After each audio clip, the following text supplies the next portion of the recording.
Good morning. We are back. Now remember I said we're starting course 2, which is the 6th grade book. So today we are going to skip around and we're going to go to lesson 7. If you remember, I'm picking out the lessons that I think we need to review because the first half of the book is all a review of what we learned this past year. I'm picking out the biggest things that I think are tricky. So we're going to skip ahead to lesson 7 today. It is a lot of vocab again, so please make sure you have a book or a notebook and a pencil. Let's get started. Okay, lesson 7, lines, angles, and planes. This is just the beginning of the vocab. There's a few more words I will add as we go, but let's start with line. What is a line? A line is an infinite number of points. It has no beginning, no end. It goes on forever. It extends forever in opposite directions. So I'm going to say an infinite number of points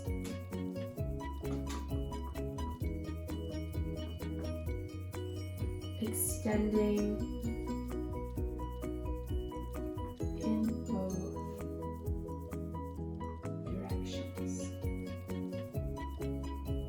Now, is a line 2-dimensional or 3-dimensional? A line is 2-dimensional. It is not 3D. It's a flat arrangement of points. Okay, what about segment? A segment has 2 endpoints. It has a beginning and an end.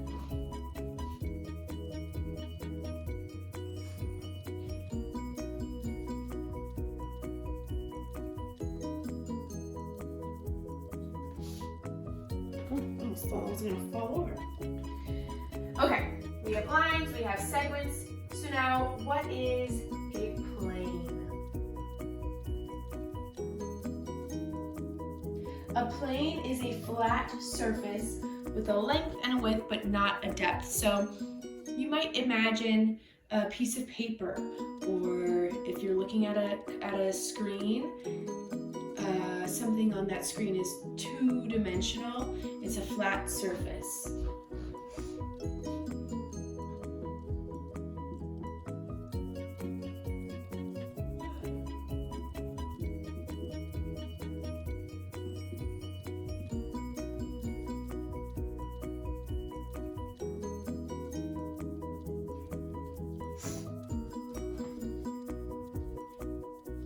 Okay, the next thing I want to review are these symbols. So I have MAB with a line over it and then AB with a line. So the first one is referring to the measurement of segment AB.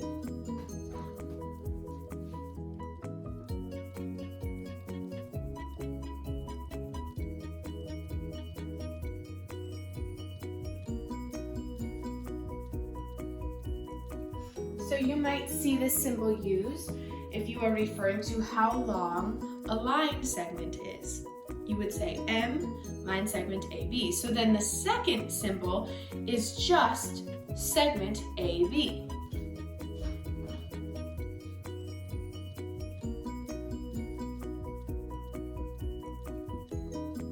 And you would use this when trying to find congruent segments or supplemental, or that would be angles. So you wouldn't use supplemental. But if you're not finding the actual measure of a segment, then you would just put the line on top for segment AB. Now, what if it was a line or a ray? Then you would add the arrows to either end, such as so. That would mean ray AB. If we put an arrow on the other end, that would be line AB. But it's written in the same way. Okay. What I want us to do here is use those symbols we just saw to name a line, 2 rays, and a segment in this figure. So if we were to name a line, we would say line AB. And how do I know that that says line AB? because of the two arrows on the end. So if I wanted to write array, well, then I would have ray AB or ray BA. The difference between my first line AB and the second ray AB is that I only have an arrow on one end, because if you remember, a ray has a beginning but no end. It has one end point and then extends forever in the other direction. The last one was a segment. So if I wanted to draw segment AB, it would have no arrows on either side, just two endpoints. Okay, in the figure below, I guess it's below the title, AB is 3 centimeters. Segment AB is 3 centimeters. Segment AC is 7 centimeters. How long is segment BC? Okay, so segment AB is 3 centimeters. Segment AC is 7 centimeters. How long is segment BC? Good, it's 4 centimeters, but how do you write that answer? Think about what the symbols that I used earlier. We would have to write the measurement of BC equals 4 centimeters. We would need to use those symbols. The measurement of segment BC is 4 centimeters. Okay, so let's discuss a plane and lines and rays and segments that can be on a plane. So my entire board is a plane. It's a flat surface. I have drawn lines across the plane. The first set of lines in the upper left corner are intersecting. That means that they are crossing. They cross each other at some point and then continue extending in either direction. I don't know if they are perpendicular, which brings me to my upper right corner.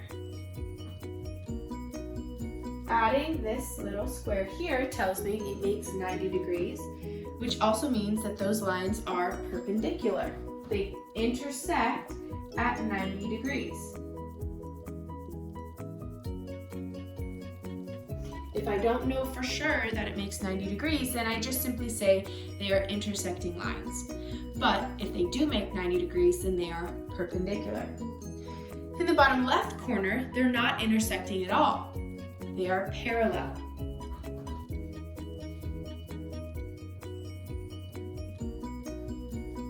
And that means they don't touch, they don't cross, they simply extend in either direction without touching. And my final pair of lines are called oblique. That means that they do not create perpendicular lines and they're not parallel. They are oblique.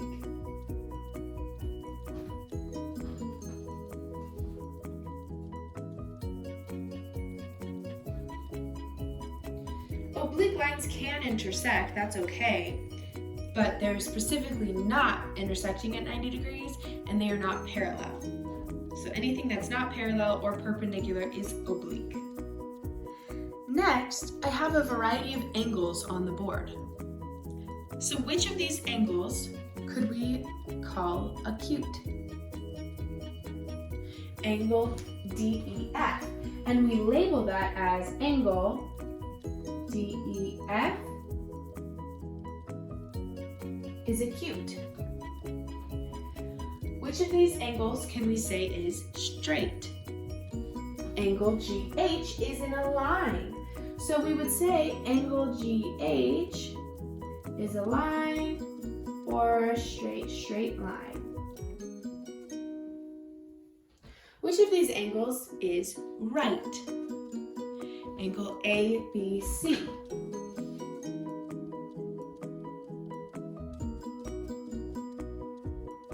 And finally, which of these angles is obtuse? Angle IJK.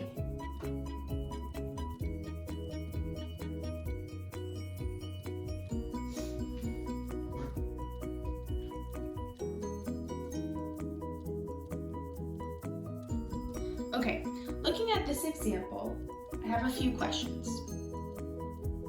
I have 4 points, A, B, C, and D, and I have 3 lines. Which line is parallel to line AB? Which line is parallel to line AB? So that means which line does not touch AB? Which line does not intersect AB? We would say line DC is parallel to line AB. Now, which line is perpendicular to AB? That means which line makes 90 degrees with AB? Line BC is parallel with line AB. Okay, that was a bit of a long lesson today, but I think we're able to remember a lot of things about lines, segments, and rays as we go. Your practice set today is pretty long, so refer back to your notes and your definitions. That will be helpful. Remember, we're going to be skipping around, so tomorrow's lesson is going to be different. Okay, you know where to find me if you have any questions. I will talk to you tomorrow.